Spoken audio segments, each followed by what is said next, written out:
We're standing on the banks of the Mississippi River. We're at the Lee Park in Memphis, Tennessee.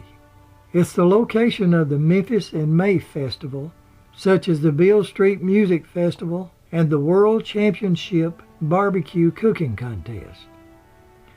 Now the park consists of 30 acres running 1 mile down the river shore. Now looking over the park on the north side is downtown Memphis.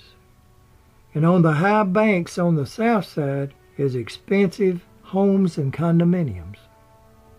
There's no one in Memphis that doesn't know about Tom Lee Park, but not everyone knows about Tom Lee, and this is his story.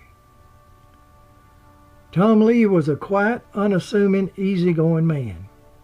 He was born in poverty across the river in Hopeville, Arkansas. He had worked as a farmhand and fisherman before he got a job with C.W. Hunter and Company, a Memphis company with a contract to do levee repair work on the river.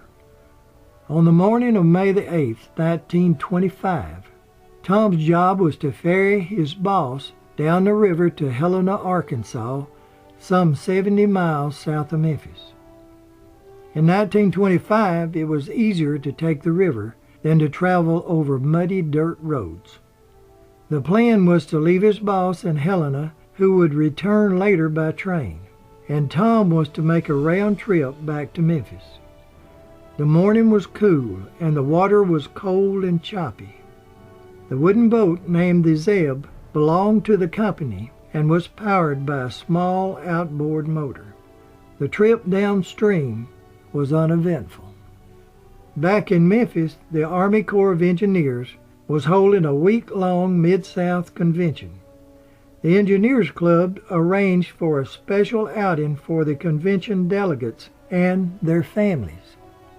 The plan was to take 150 men, women, and children down the river approximately 15 to 20 miles to Penske Landing on the Arkansas side. The men was going to see a Corps of Engineers project called the revetment, which was simply a huge mats woven with willow branches and spread along the riverbanks to prevent erosion. The women and children were going just for a pleasure ride. The two vessels designated for the trip were both Army Corps Engineer boats. They were converted for special use for just this one day. The Choctaw and the M.E. Norman left Memphis just before noon. They left the same place that this sightseeing boat did, and they will follow the same path.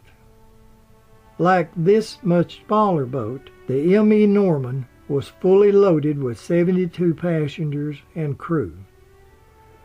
The Norman was a stern-wheeler, 114 feet long and 26 feet wide, with twin smokestacks and 2 decks.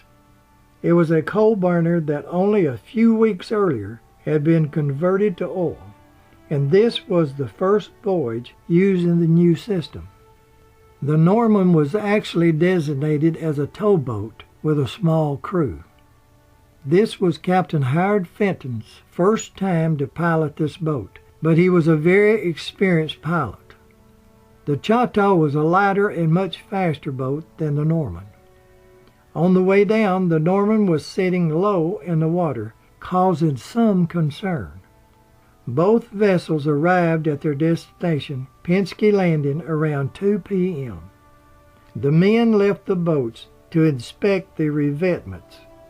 The group was interested in how well the mats woven with willow branches was holding up. The family remained on board and was served a box lunch. In the meantime, in Helena, Tom Lee had dropped off his passenger and started back to Memphis. A short distance from the shore, his boat motor started misfiring. Afraid that he'd get caught in midstream with no motor, he returned to the bank. For almost an hour he worked on the motor until he was satisfied that it was running okay. Around 4 p.m., the Choctaw and Norman started their 2-hour trip back to Memphis. The Choctaw, being faster, led the way. It wasn't long until Tom Lee could see the two steamers' smokestacks up ahead. He will eventually pass the slower M.E. Norman and noticed that the boat was leaning to one side and seemed to be having some trouble. So he slowed his motor where he could look back and keep an eye on the steamer. The Choctaw had pulled out of sight and around the bend and headed on towards Memphis. Captain Fenton asked all the passengers to move to the other side of the boat, and it seemed to right itself for a short time. Then suddenly it began to lean worse. The captain turned towards the shore, hoping to save the Norman, but it was too late. The boat began to roll over, throwing men, women, and children into the cold, choppy, muddy water. There was only a few life preservers issued, and the women was quickly waterlogged by their long, heavy dresses. Several of the men was on the bottom deck listening to a lecture when the boat began to sink, and they couldn't get out. When Tom Lee realized that the Norman was sinking, he turned back towards the disaster. As he arrived, people were screaming for help. While steering the Zeb with one hand and pulling people into the boat with the other, he quickly loaded the little boat and headed to shore. He returned time after time to the Norman, eventually saving 32 souls. Tom was the only one that was on hand to help. After being sure that there were no others to be saved, he built a fire so that the shivering survivors could keep warm, and then went back and spent the rest of the night searching for bodies. The public didn't learn until much later who the man was that saved so many people, and that 39-year-old Tom Lee himself couldn't swim a lick. There were other heroes during the disaster too, like crewman George Thompson, who chose to remain with his engine room and drain off steam to keep the boilers from exploding. Roy Thompson drowned at his post. And M.G. Overstreet, an Ole Miss student, made it to shore and then dove back in to help 7 other passengers to shore. One man swam within 20 feet of shore before he drowned. Engineer A.E. Fry assisted Lee during his later trips and laid across the bow of the Zeb and pulled people in. Engineer E.H. Bowser helped his companions into the Lee's boat, but refused to get in himself and swam off to help a woman and child, never to be seen again. James M. Moore, Secretary of the Fisher, Lime, and Cement Corporation, along with his wife and another couple, Mr. and Mrs. G.W. Miller, were on the M.E. Norman for that fateful day. This is his statement. The accident happened so quick, the boat dropped out from under us.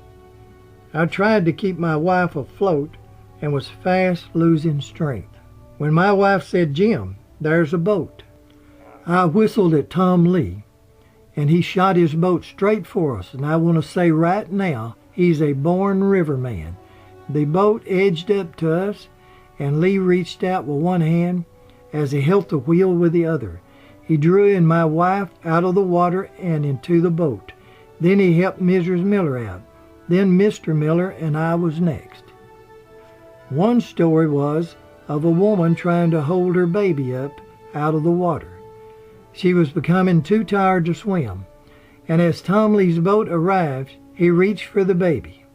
The mother began to sink, and only her long blonde hair was floating when someone in the boat reached down and pulled her up by her hair and saved both mother and child.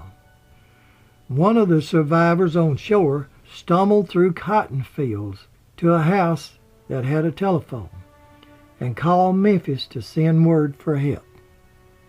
When the Choctaw reached Memphis, they were shocked to find 1,000 people waiting on the docks with the story of the Norman sinking. The Choctaw immediately started back downstream to the disaster. 23 passengers from the Norman drowned. The last body was found months later, in February of 1926. 3 bodies were never found. Word went out to try and find the black man that had saved so many lives. Tom Lee was shocked to find himself a national hero. All Memphis turned out to reward him by giving him and his wife, Margaret, a house to live in at 923 Mansfield in the Klondike neighborhood in Memphis. Now this is Tom at home. He is given a job also with the sanitation department, and when he retired 20-something years later in 1948, the city doubled his retirement pension. On April 1st, 1952, Tom Lee will pass away from pancreatic cancer at the John Gaston Hospital in Memphis. He's buried at Mount Carmel Cemetery at the corner of Elvis Presley and Ellington Road in South Memphis. Tom Lee was 67 years old.